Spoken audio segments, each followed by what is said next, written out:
Nothing makes you feel like you're living a Black Mirror episode more than getting home from a long day of work, turning on your favorite streaming service, and seeing this crap. They are juicy. This one's juicy. Trash TV is like fast food for me, you know? It's convenient, it may or may not be good, but you know that either way, everything about it, from like how the workers are being treated to its effect on your health, is probably not great. Now, I still eat fast food and I still watch reality TV, honey. I still watch it, but I would have to say my least favorite type of reality TV is like dating reality shows. I am not a huge romantic person, like, at all, and I feel like dating shows are just so intimate, you know? I just feel like they're like the creepiest of the reality shows, with like how they be filming them in the bedroom and everything like that, and they seem to only be getting worse these days with shows such as MILF Manor or Dated and Related, and even that like YouTube dating series, The Button, which like makes me die of cringe on the inside every time I try to look at a clip of it. And I just feel like every time I hear about one of these dumb-ass dating shows coming out, or see a clip of one that just makes me wish the freaking aliens would just come and wipe us out already for our own good, there's always some key questions formulating in my mind. Like, how in the hell did we get here? Who in the hell is making these shows? Where in the hell do they find these people to be on these shows? And most importantly, why the hell do we watch this shit? Since I am a huge nerd, I decided to go on a bit of a deep dive to answer these questions. I needed to know more. I needed to subject myself to the torture of watching some of these to fully grasp the true nature of their horror. Therefore, I present to you this deep dive.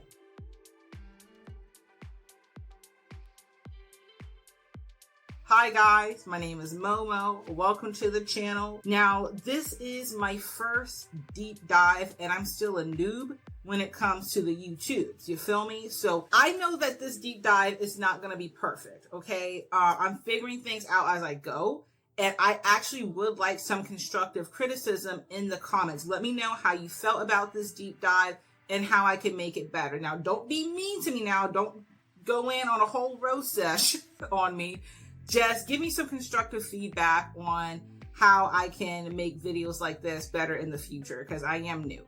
Now, most importantly, before we get into the video, please make sure that you are subscribed and that you like the video, or my cat Nova is gonna be mad at you. And trust me, you would not like that cat when she's angry. Now, let's get into the video. The first thing we need to cover is how in the hell we got here, or the history of dating shows. The first dating show ever was called The Dating Game, and it aired on the ABC network in 1965. Created by game show creator Chuck Barris and hosted by Jim Lange, this show would feature a bachelor or bachelorette who would have 3 singles on the other side of a screen. Now, the bachelor could not see their date options, but us as the audience could see them. And the featured bachelor or bachelorette would ask 3 questions to each of their date options. The questions were often funny or flirty, and the contestants could talk like shit about each other, which is where the drama came in. This show is iconic, and a lot of celebrities were featured on the show. Now, the original show ran until 1973, but they made 3 different revivals of the same show over the years. The most recent is Celebrity Dating Game in 2021. Now, fun fact, and this is going to be weird, but in his autobiography, Confessions of a Dangerous Mind, which he wrote in 1988, Chuck Barris once claimed that The Dating Game was a cover for his CIA activities, and that it was actually promoted by the CIA. The CIA denies this? So we may not ever know the truth. This format has been copied by many other shows like Love is Blind And it has been like parodied, like when RuPaul's Drag Race does Snatch Game of Love. If you know what I'm talking about, you know what I'm talking about. If you watch RuPaul's Drag Race, you know what I'm talking about. So that was the first dating show ever, and it would set a premise for many of the dating shows that came after it. So the next big dating show that came out was Blind Date. Now I'm referring to the American show, as there was also a famous British show called Blind Date in the 80s, which was similar to the dating game. However, I'm talking about Blind Date, the American version, that was out from 1999 to 2006. It was on syndication, which is a new fancy word I learned, which means it aired on multiple networks. There was a short reboot of it in 2019 on Bravo. Executive producers of this show featured David Garfinkel, who has produced a bunch of reality shows, and the show was hosted by Roger Lodge. So what happened in this show is that two attractive young people who didn't know each other went on a blind date and did 2 to 3 activities, and then they hung out in a hot tub. And that was the show. Apparently, this show had a lot of funny edits, like pop-ups and graphics. Like, the editing was on point. So that was Blind Date. Let me know if you remember ever watching that show, because I feel like I caught an episode when I was like a little kid, but I didn't really know what it was. You know what I mean? I don't know. I just had free range over the TV when I was a kid, so I just watch whatever. Then this is where the trashiness comes in. This is where the trashiness started. Temptation Island. Appearing on Fox, of course, from 2001 to 2003. We're on season 8 of this bullshit, y'all. So it's currently produced by Ben & J Studios North America and hosted by Mark L. Wahlberg. So this show takes happy couples, separates them, and throws them in a house full of attractive young singles to test their relationship. Yeah. So this show was already stirring up controversy before it aired, which actually helped its ratings. And this show ended up hitting 16 million viewers at debut, y'all. So this show is actually like a pivotal point when it came to dating shows, and a lot of other shows would learn that the drama and controversy actually helped them, helped their viewership. And we'll get to that more later on in this deep dive. Then came the big boy. The OG, they need no introduction, The Bachelor. Aired in 2002 on the ABC network, a show created by Mike Fleiss? I don't know how to pronounce his name. That guy. It has had several production companies over the years, but now is officially owned by Warner Bros. Because everything's owned by Warner Bros. I don't need to tell you what The Bachelor is about. You know what The Bachelor is about. Basically, a bunch of singles compete to win the heart of a young, hot bachelor or bachelorette. Each episode, the bachelor hands out roses to the ones he wants to keep, and a contestant is eliminated every week until only 2 remain. And the bachelor has to pick which one he wants to be with forever. Now, just the OG, The Bachelor itself, not including The Bachelorette, has 28 seasons and counting, y'all. And the average viewership is roughly, give or take, around 10 milli. Yeah, this show is huge. It's a worldwide phenomenon. Everyone loves this show. But there's been some drama surrounding the show, not just within the episodes or among the contestants. For example, the show has faced lawsuits and criticism with their diversity. So apparently, I didn't know this because I never watched The Bachelor, but they didn't have a black bachelorette until season 13 of The Bachelorette, and didn't have a black bachelor until season 25 of The Bachelor. So yeah, not the best. Look, this show has 9 spinoffs, y'all, including The Bachelorette, Bachelor Pad, Bachelor in Paradise, Bachelor in Paradise After Paradise, The Bachelor Winter Games, The Bachelor Presents Listen to Your Heart, The Bachelor Greatest Seasons Ever, The Golden Bachelor, and The Golden Bachelorette. Now, we all know that the Bachelor franchise is a powerhouse, and even if you don't really watch reality TV, you know about The Bachelor. That format will be used for so many other dating shows that were about to come up in the early 2000s. This is when an influx of cheesy ass early 2000s dating shows come in. And this is honestly kind of like my favorite era of reality shows in general. We had Average Joe, an NBC show where they took under average men, most of them which were nerds, and paired them with extremely attractive young women like models and shit to see if they could find love. That show debuted in 2003, and it was actually a derivative from a Fox show called Joe Millionaire, where women competed for a rich bachelor, but the twist is he wasn't actually rich. There was also For the Love of Money, another NBC show where the winner had to choose between a relationship with the bachelor or bachelorette or a bunch of money. Millionaire Matchmaker, a Bravo show that follows dating expert Patty Stanger as she runs her rich people matchmaking service. Boy Meets Boy, the first gay dating show. Baggage, a Jerry Springer spinoff. Date My Mom, A Shot of Love with Tia Tequila, A Rock of Love with Bret Michaels, and many, many more, including my favorite, Flavor of Love, and its spinoff, I Love New York. And I wanted to talk about this one for a little bit because it was one of the first dating shows like I actually sat down and watched. I feel like it's like the Black culture's version of The Bachelor. Like Flavor of Love was our Bachelor, I feel like. I don't know, I could be wrong about that, but that's just how I feel. So Flavor of Love aired from 2006 to 2008 on VH1. A Bachelor formatted dating show where instead of the Bachelor being this handsome, rich guy with some multi-millionaire company, it was famous rapper Flavor Flav. So 20 young, very attractive ladies competed for this big catch, Flavor Flav, as they lived in a mansion. It was just like The Bachelor, only he gave out big ass clocks instead of roses. The show was full of so much ridiculous drama and girls fighting to death over this guy. Flavor of Love is where meme icon Tiffany Pollard, New York, rose to fame. She was featured on season 1 and 2 of Flavor of Love, and she is a massive TV personality that had so many iconic moments on both seasons of the show, and she has been created into several memes. Who do you think's gonna be eliminated? Pick 5. You know, I would say all of them.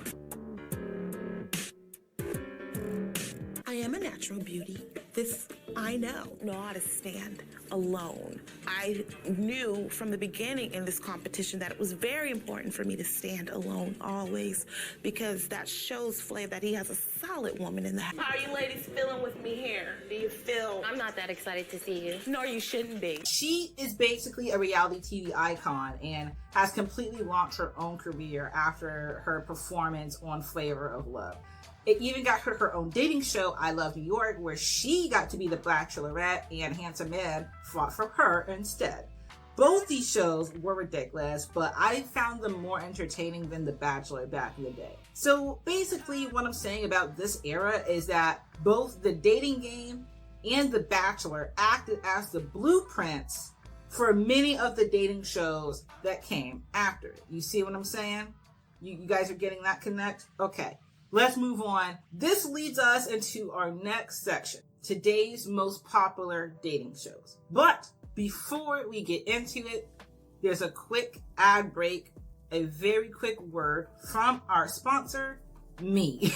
I have a sticker shop where I design and sell dorky stickers and other accessories. I design everything myself. My stickers are dishwasher safe and very high quality, and that is a Momo guarantee. I do not play about the quality of my stickers. And if you want some of my cute dorky stickers, you can use code YouTube to get 20% off your total. So, you know, if you like stickers, pins, accessories, things like that, check it out. So in this section, I'll be discussing 5 popular dating shows in 2024 and my thoughts on them. Now, each of these shows I'm about to discuss represents a different perspective or angle I have on dating shows, or at least they do in my crazy ADHD head. You know what I mean? So YouTube dating shows are on the rise, but I won't be going into detail on any of them in this video because there is already a lot I want to cover. So I had to narrow it down, y'all. Maybe I'll do another video on YouTube dating series in the future. But just so you know, I won't be like talking about The Button or any of those similar shows that much in this video.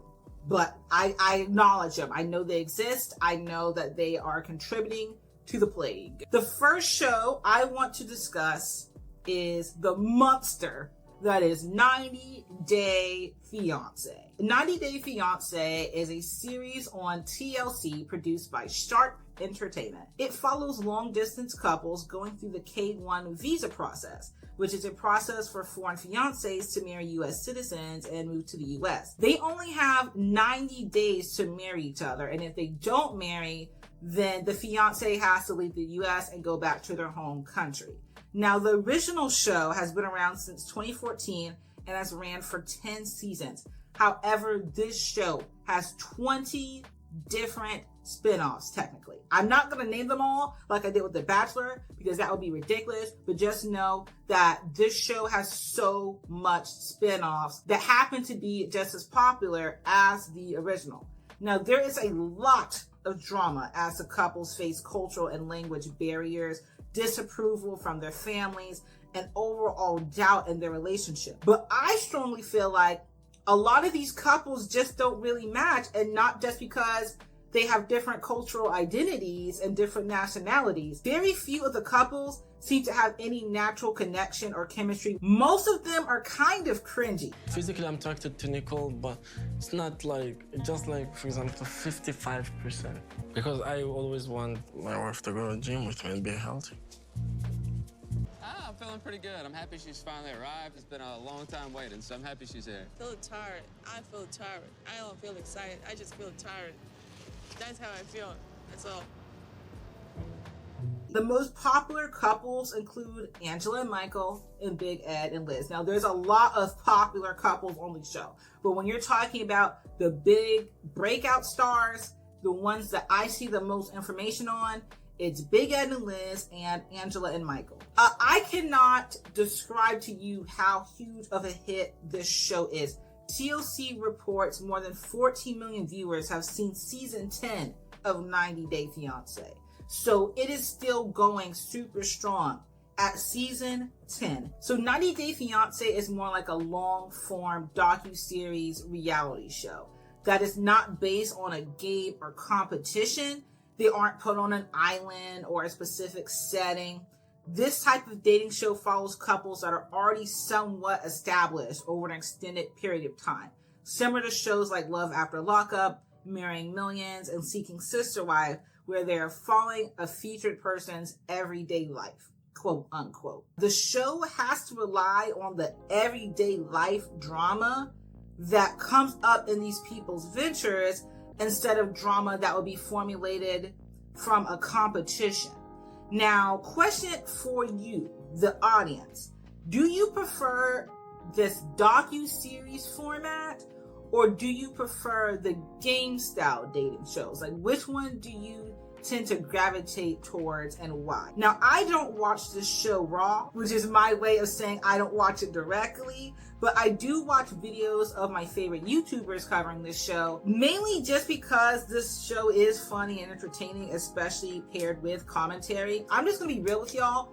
I could never take these couples like seriously, or their journey seriously. Like, I'm sorry if that sounds harsh, but like many of these shows, this whole show is just one big joke to me. Like, this is a joke. And that's how I feel about a lot of the shows, but not all of them. So we'll get to that. Then there is Love is Blind, another very poppin' show these days. It is produced by Kinetic Content, who also produces Married at First Sight, The Ultimatum, and Perfect Match.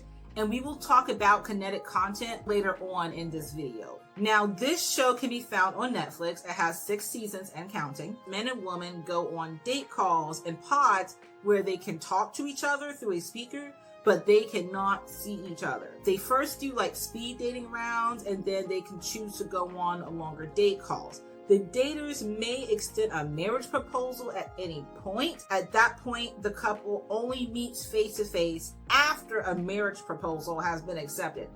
And I'm thinking to myself, a marriage proposal? They don't know these people. I guess that's the part that's confusing as fuck for me. This show is extremely successful. In 2022, Love is Blind spent 86 days in the Netflix US top 10, more than any other series other than CoComelon, Stranger Things, and Ozark. And those are some big ass titles. In 2023, Love is Blind spent more days in the Netflix US top 10 than any other series except Suits, which I haven't watched Suits. Let me know if Suits is good. I don't think I'm going to be interested in it, but I could be wrong. On top of that, it has 2 Emmy Award nominations. This show has also faced some serious allegations as 3 former contestants have filed lawsuits. I'm not going to get into big details about the lawsuit. Just know that there's been lawsuits. Okay? Like many others, this whole format is based off the OG, the dating game. This is a game-type dating show that features singles who are currently seeking a relationship. So they go into some structured competition in a controlled environment with rules. So their actions are somewhat managed through the structure of the game. And I feel like you could slightly compare this show to The Button, which, like I mentioned, I wanted to get into more, but I won't have the time. But The Button is face-to-face communication, but I feel like the cringe is the same, and the heavy emphasis on first impressions is the same. I think this type of show is bound to catch interest. Like, we already like watching people go on blind dates, but this format takes blind date to a whole nother damn level. Like, you actually can't see your date, bitch. I think this show is interesting for a completely different reason than the drama and romance. I don't care about the drama and romance, but I do think it's interesting because of the heavy emphasis on communication factors. So I just took a class. I'm going to go on a little nerd rant. Sorry, I'm going on a little nerd rant right now. I just took a class in communication which talked about the fundamentals of communication and different communication styles. I learned about how an absence of that nonverbal communication, like body language, can be a huge factor when it comes to miscommunication, and how cultural factors play a massive role as well. I also learned about the idea of cognitive complexity and self-monitoring, which is basically how a person interprets the different forms of communications they receive and how they control their response. I learned about face work, which is the communication strategies people use for preserving their own self-esteem and image. Now, I feel like Love is Blind is a perfect demonstration of all these communication factors at play. So I found this show interesting. Moving on to The Ultimatum. Produced by Kinetic Content as well.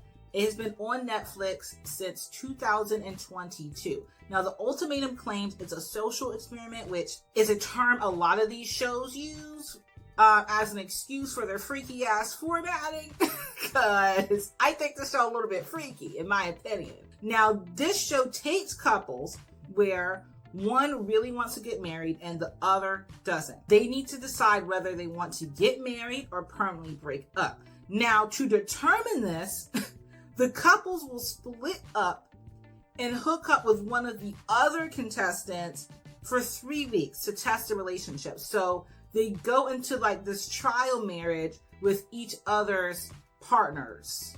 Yeah.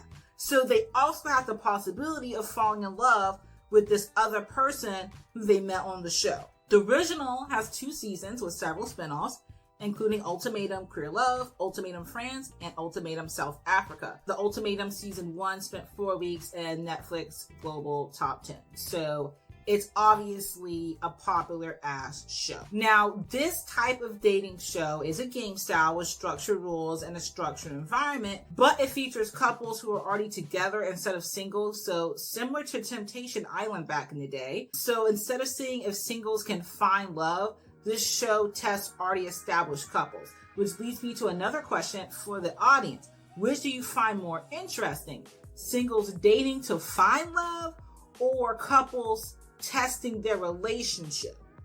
Which one is more juicy to you is my question.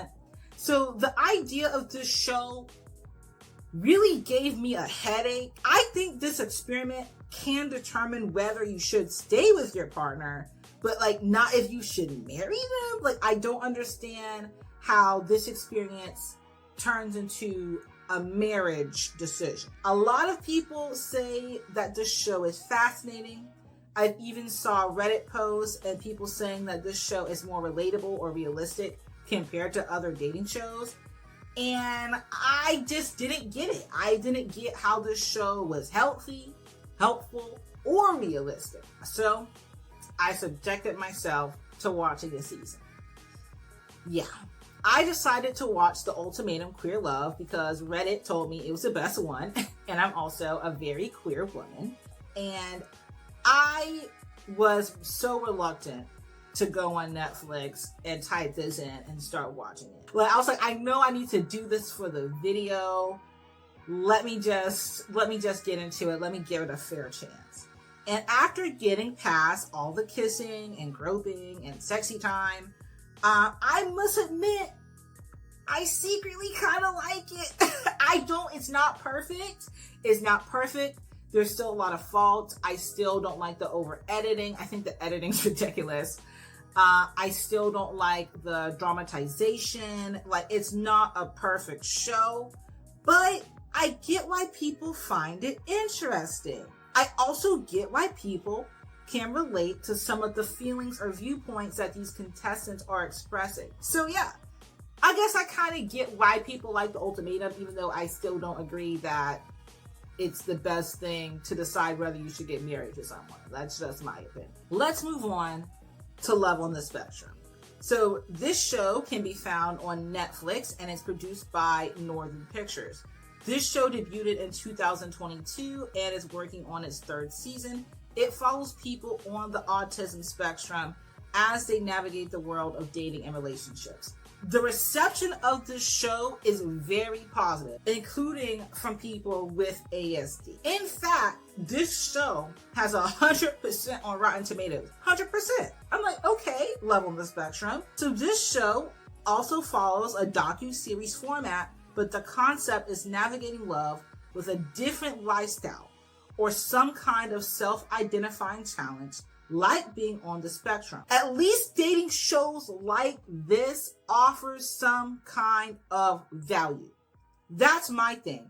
You get some kind of education by learning about these people with a different lifestyle than you and how they navigate social concepts like dating.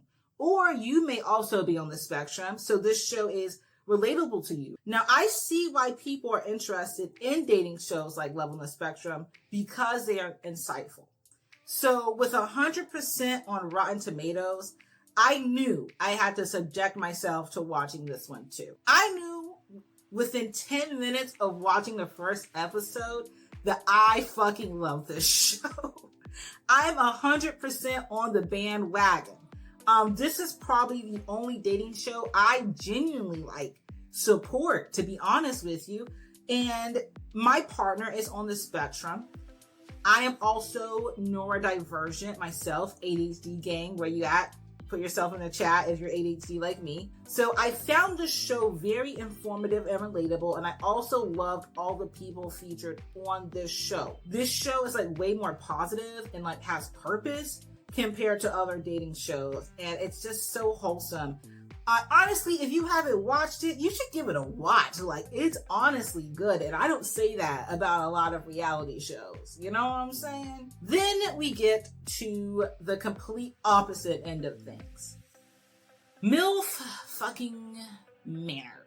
I cannot stand the fact that this show exists. If dating reality shows are a plague, MILF Manor is the ultimate version of the virus.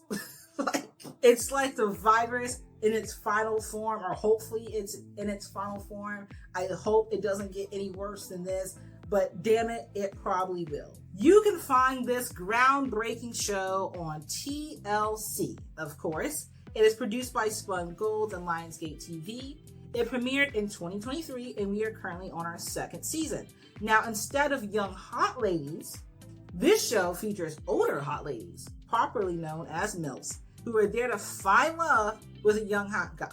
However, the fucked up twist is that these young hot guys are their sons. So they're all getting freaky with each other's sons. And the sons have to watch their moms get freaky. They have to do some raunchy and cringy ass challenges.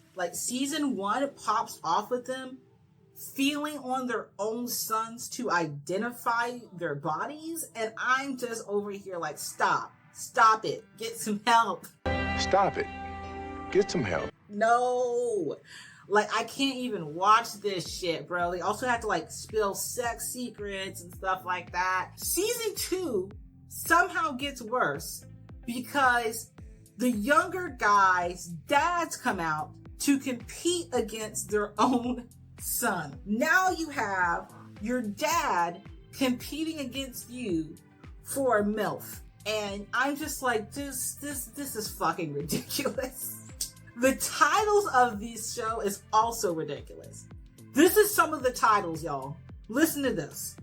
MILF said knock you out. She's a bad MILF jamma. MILF, I'm a big boy now. MILFa Mia and failure to MILF. Those are just some of the titles. This show knows exactly what it's doing, and I'm kind of mad. I'm kind of mad that it's a success. Now, it's not as big as 90 Day Fiancé. The average viewership is like 600K per episode or something like that, give or take. And it only has a 14% on Rotten Tomatoes. No, I didn't say 40. I said 14. So obviously the reception of this show is bad. Yet we're on season 2. The New Yorker described it as a new low for reality TV, probably rock bottom. And I'm inclined to agree. Let's hope it's rock bottom. So for me, like I said, this show represents the worst of the worst. It is the trash of trash TV. Like when I mention some of these shows make you feel like you're in a Black Mirror episode, this is one of the shows I was talking about. It is similar to shows like Dated and Related, which I also fucking hate. And shows like these are the most concerning and may rot your brain. I feel like it should come with like a warning in the beginning of each episode. Like, warning, this show may cause brain cell damage. So this show is obviously based on shock factor. People watch because they know it's going to be a train wreck. They know it's going to be cringy and filled with drama. And the concept surrounding it is so ridiculous that you kind of like have to check out the show. And then you're just stuck watching this wreck, unable to look away. The contestants are typically easy to laugh at and trash on. And just like the success that Temptation Island saw, the controversy of it all actually helps the show's ratings. Now get this, Daniela Newman, one of the show's producers, had the nerve to say that this show is about female empowerment and that it breaks the double standard stigma of older women dating younger men. And to that I have to say, oh, fuck off. Fuck right off with that, Daniela. This show features these older women embarrassing themselves. Sit your punk ass down. My punk ass? My punk ass down. Yeah. My punk ass? Yeah. She better throw it at the floor because she ain't gonna throw it at me. Do we confront her now? Let's go. Oh. I was going to bed, but I'm not going to bed now. To me. How are It y'all is doing? so uncomfortable. What? What's uncomfortable? I think you're a lovely girl, but I just heard you have a boyfriend. Do you have a boyfriend? Why are you looking at her? Do you have a boyfriend? Just rude. It's a yes or no. Do you have a boyfriend? I don't. I haven't had one for... Why are you looking at him? He's not your boyfriend. Yeah, but let's be nice. Come on, we don't gotta attack. No. First of all, MILFs and Cougars have been a thing for a long time. And this show is not breaking any stereotypes. It's not doing them any favors, especially with the way they are portraying these women. The only thing that you're really proving is that older women can be just as toxic and immature as younger women. So congratulations. There's nothing wholesome or constructive about this show. And like I said, it's the root of the plague of dating reality shows. And I hope it gets canceled. Moving on. Now that we have talked about the history of dating shows and some of today's popular shows, it's time to talk about who in the hell keeps coming up with them. Now, I'm not going to go crazy in depth about how these shows are produced, like all the technical stuff. I just want to talk about a few of the networks and production companies that kept popping up in my research and seem to be major players in the world of reality TV. So I will first talk about the networks who is bringing us these shows. Now, the most popular dating shows can be found on networks such as ABC, Lifetime, Netflix, and of course TLC.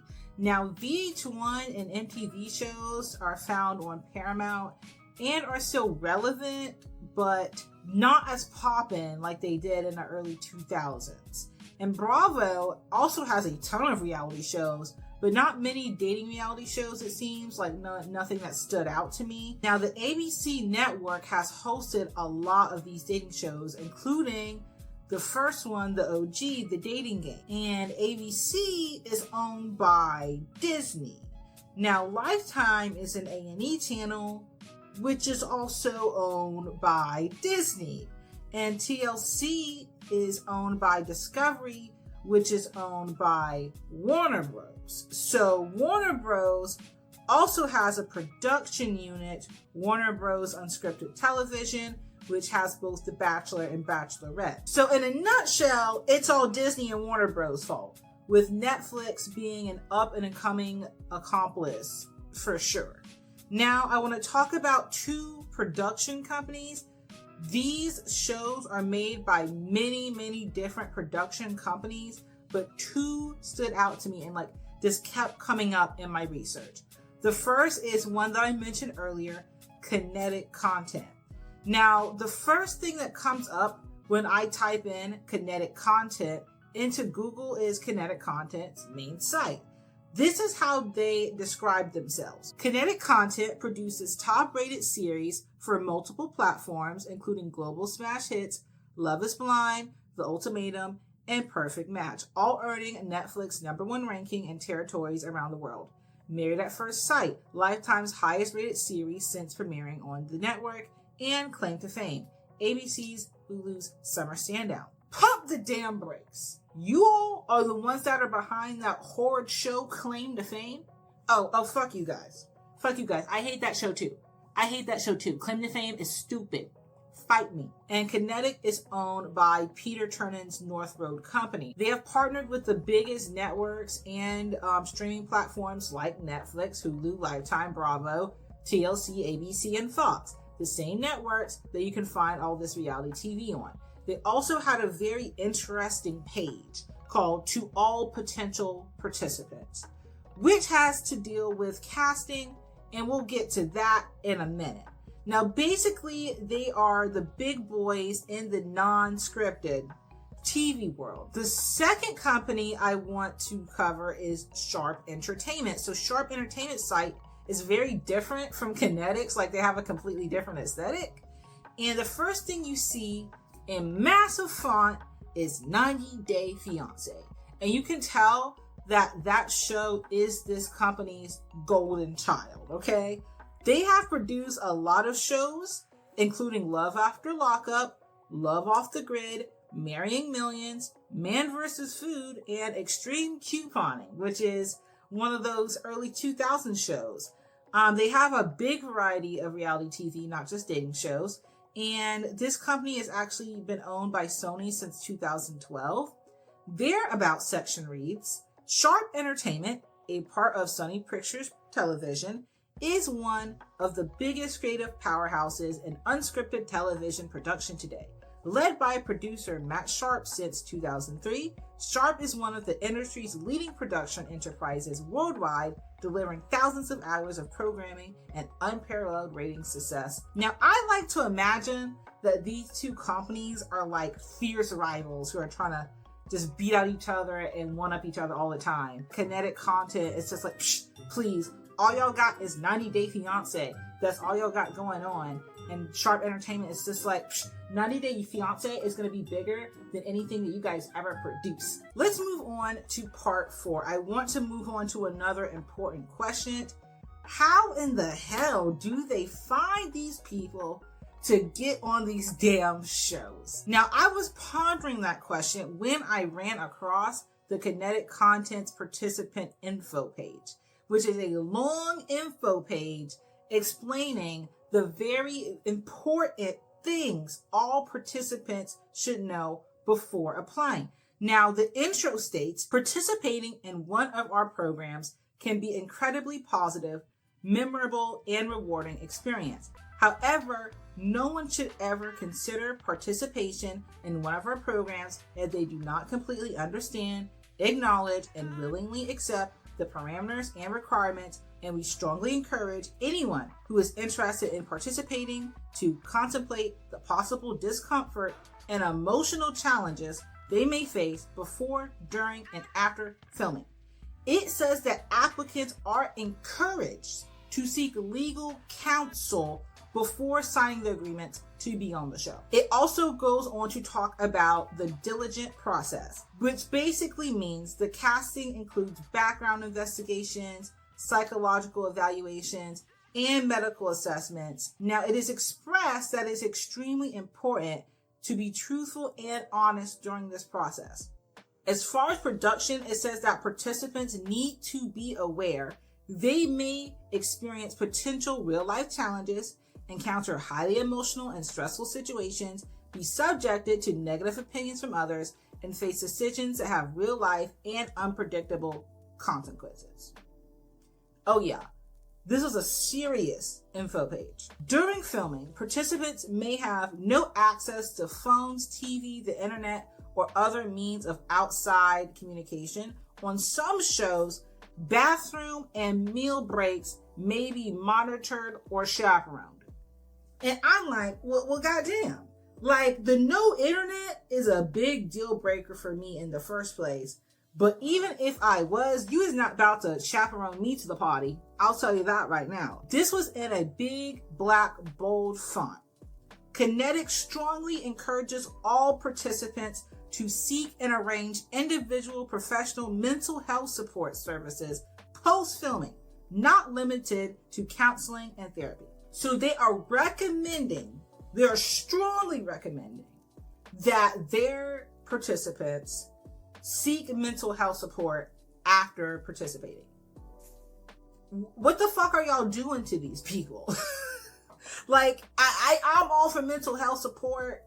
I think anyone and everyone should be seeking mental health support from time to time because this shit is crazy out here. But that's a little concerning that y'all got that in big, black, bold font. I'm just saying. Also says participants may be upset to be the subject of negative opinions from other participants or the public, or may be unhappy with the way they feel they have been portrayed. Sometimes a participant will recollect events incorrectly or differently than how they appear on the show, no matter how accurate the overall portrayal. That just sounds like straight gaslighting to me. That you're going to tell them that your misleading editing is the correct version and that they're just remembering events wrong. Like, that's basically what that paragraph told me. As far as social media, it says that sudden public scrutiny can be unpredictable and it warns about negative attention and criticism on social media. I feel like that's fair enough. They're the ones that put their ass out there on that show. Then another big, bold text reminder that they signed a non-disclosure agreement and any information leaked on social media will result in legal action. That makes sense. They don't want anything leaked. At the end of this entire page, there is a huge list of a whole bunch of emergency and mental health resources that they can have the participants go to. And that for me is a little bit creepy. Again, I think that it's good that they have it there for them because I imagine when you're doing this stuff, it can have a mental effect on you. But it's also like, okay, how triggering is being on one of these shows? I don't think the benefits outweigh the negatives of being on one of these shows. Now, obviously, this is just a public info, kinetic content put out there. And it doesn't technically speak for all production companies who make these reality shows. However, I think we have all heard very similar things about the production of these reality shows, sometimes from the participants themselves who come out and expose their bullshit and what happens behind the scenes. Now, I did a little more research on the casting process, and it seems like the casting crew often goes out and finds their ideal persona through way of social media like Instagram. They are given a brief on the type of person they are looking for, which apparently could be very, very detailed or more broad. And it takes weeks and months of going through applications, interviews, and several rounds of auditions to narrow down that cast. They ask very personal questions, apparently, and then help you basically frame a main narrative for yourself to give you some kind of specific storyline or quirk to exaggerate your identity and basically help you build an exaggerated character for yourself for reality TV. I'll leave my sources to this below. And then the show on top of that does the misleading editing and, you know, cuts shit around to make it seem even worse than it really is, to kind of basically fit along with that storyline in the most entertaining way that they can spin it.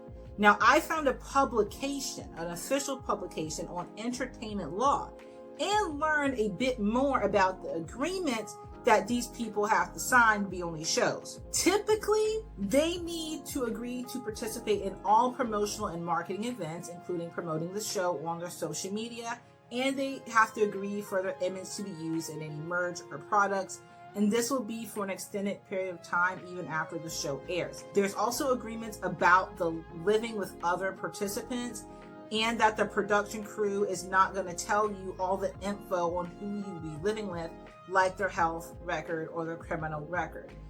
There's obviously extreme consent for recording and waiving literally all privacy rights, including allowing secret cameras. I would never.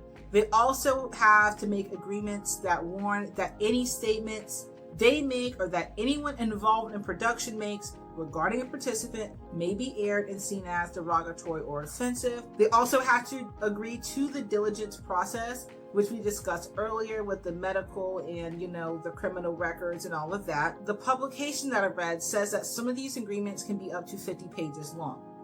So in conclusion, the contracts that these people sign are atrocious. I would never sign this. No wonder they suggest legal counsel.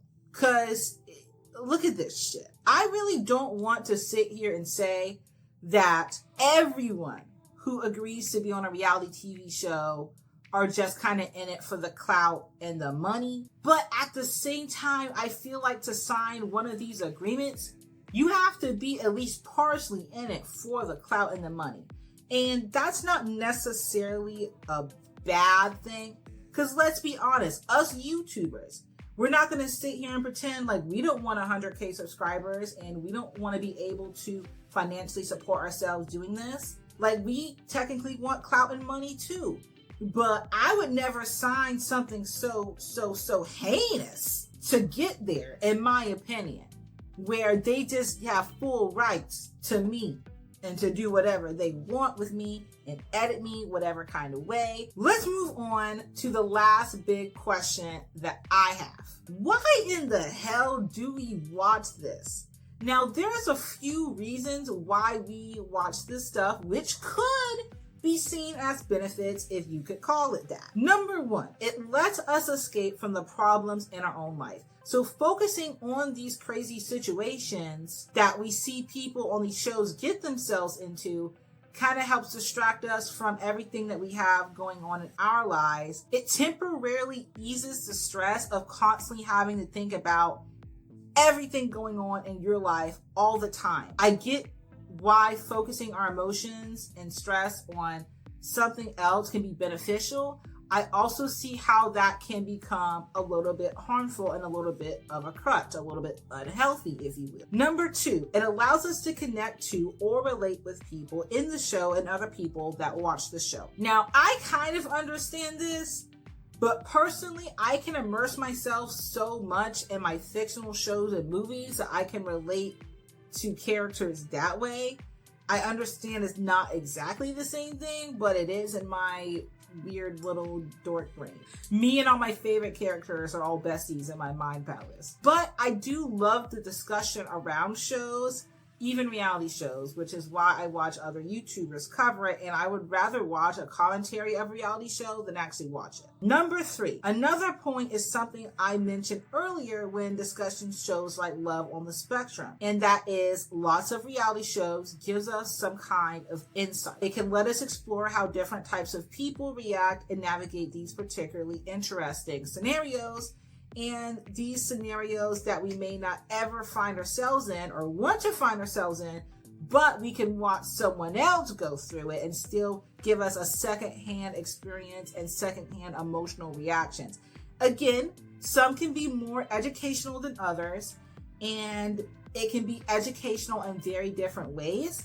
In my opinion, the more I learn from a show, the more I'm gonna love it. Bonus reason, the scenarios that they set up for these people are just too fucking interesting not to click on. Like, let's be honest. Now, I don't really like dating shows, but another reality show I really like is Naked and Afraid. Like, I'm sorry, but yeah, I kind of do want to see butt-naked white people go out in the wilderness and in South Africa and in the jungle and try to survive. I do want to see that. So I'm assuming this changes depending on what your interests are. So if you are interested in dating and romance, then yeah, you want to see something like Love is Blind or The Ultimatum, where these people are set up in these scenarios, because it just sounds fucking interesting. I found another article about the demographic characteristics and motives of people who watch dating reality shows, and the main motives that they listed is basically concludes the points I already stated: excitability, social learning, and escape. And all these things make sense to me. Now, there's obviously a lot of criticism and negatives when it comes to reality TV. There's always two sides of the coin. Number 1, it's fake. It's extremely deceptive with a lot of misleading editing. They coach people on what to say and how to act. They stage events and they make up very specific storylines. You ever notice how when you're watching a reality show, someone will say something and then they have this quick choppy cut to someone else making a face or saying something, and it's depicted as a reaction? I want you to admit, what videos were you looking for? But it's just them cutting shit together to make it appear like that person had a certain reaction. Stuff like that happens in every single reality show. If you pay close attention, you can actually see all the freaking choppy cuts and audio splicing that they do. This is why you hear people say they got the villain edit on these reality TV shows, because to be honest, they probably did. Now you're probably saying, okay, but technically every show is fake. But the problem is that not every show features real people. The rest of them are actors knowing they're playing a role. This is real people who have to come back and deal with real life consequences. It's very different to be portrayed as a villain on a TV show and then to turn around and be portrayed as a villain in real life. Another problem with reality TV being fake is that it can still be very impressionable. Watching a ton of reality TV could possibly distort your perception of reality, because we as humans are just very observational learners. We are just sponges. We soak up everything. And it's very possible someone can get a distorted perception of what romance is and what a healthy relationship looks like, because of these dating shows always want to do a fairy tale edit, and they feature a lot of like love bombing type bullshit and everything. I also think that it can lower your self-esteem, because now you're comparing yourself to all these beautiful IG models and rich people on these shows. I thoroughly believe that if you expose yourself to enough of something or someone, you will start to embody some of those characteristics, for better or for worse. Now, another massive problem with reality TV is the cyberbullying and toxic social media stuff that comes with it. Because people don't fully grasp that these shows are fake, or because some people generally do be acting a fool on these shows. I do believe both are true. I believe that someone could come off as a bad person, be toxic on a show, And I also believe the production can really amplify it and make it seem a lot worse than it actually was. But the reality is a lot of these people take this shit too seriously, point blank. And apparently the participants' mental health is already not the best after the show, and then they get to see a bunch of negative and mean comments on social media. Now, sometimes it's the opposite. Some of these people go in there and they're loved by the masses and they blow up on social media. But I feel like the debating factor is the more toxic a show is, the more toxic the fan base and the social media community surrounding it is. You get what I'm saying? It's not going to be as bad for the more wholesome shows like Love on the Spectrum, but it could be bad for shows like Love is Blind or The Bachelor or some of these crazier shows. Lastly, the treatment of the participants and the mental health aspect. Like I mentioned, Kinetic Content's info page for participants is a little concerning. Again, I like the fact they have the resources, but at the same time, I'm just like, you trying to cover your ass? Like that's how it's coming off to me. Now, I understand if you're going into a competition or a dating show, there is going to be some emotional and stressful stuff. But it seems like their legal parameters and warnings make it seem like this is about to be a traumatic experience. And they know that it's going to be a traumatic experience. So the info pages and the agreements and everything is all just to kind of cover their ass, so you can't blame them for it. We see evidence of this with participants coming out later and telling us some of the fucked up shit that happened on the show, like the allegations with Love is Blind. I also don't like how they be getting these people drunk all the time just to like be messier and create drama. I just feel like that's so manipulative. So on top of all this misleading editing, on top of you traumatizing and triggering these people, you're constantly encouraging them to drink the whole time in a very stressful and highly emotional situation. It just doesn't sit right with me. It doesn't sit right in my spirit. So what does this say about reality TV overall? My opinion is that everything in moderation, which is another reason I compared trash TV to eating junk food. It's okay to indulge a bit, but watch your intake. Like, that's how I feel about reality TV, except for MILF Manor. Never watched MILF Manor. Just cut that out. And if you're looking for love, don't go on a competition show. So that's the deep dive. There is so much other stuff that I could go into detail about. And there's so much other shows that I wanted to talk about. I had a longer list in the beginning and I had to narrow it down. Maybe we'll do another video depending on how you guys like this one. Please let me know how I can improve on the future deep dives. Just be kind about it in the comments. Please make sure that you are subscribed or my cat Nova is gonna be pissed at you. Make sure to check out my sticker shop. And I also have a Patreon now. All that will be in the links below. Let me know what you want me to cover. I need ideas. Give me ideas. Don't be afraid to put those in a comment. I always want ideas on what you want me to deep dive on, react to, talk about, dump internet stuff, shows, all of it. I'll do it for your entertainment. Thank you guys so much for watching, and I'm going to see you guys in the next one.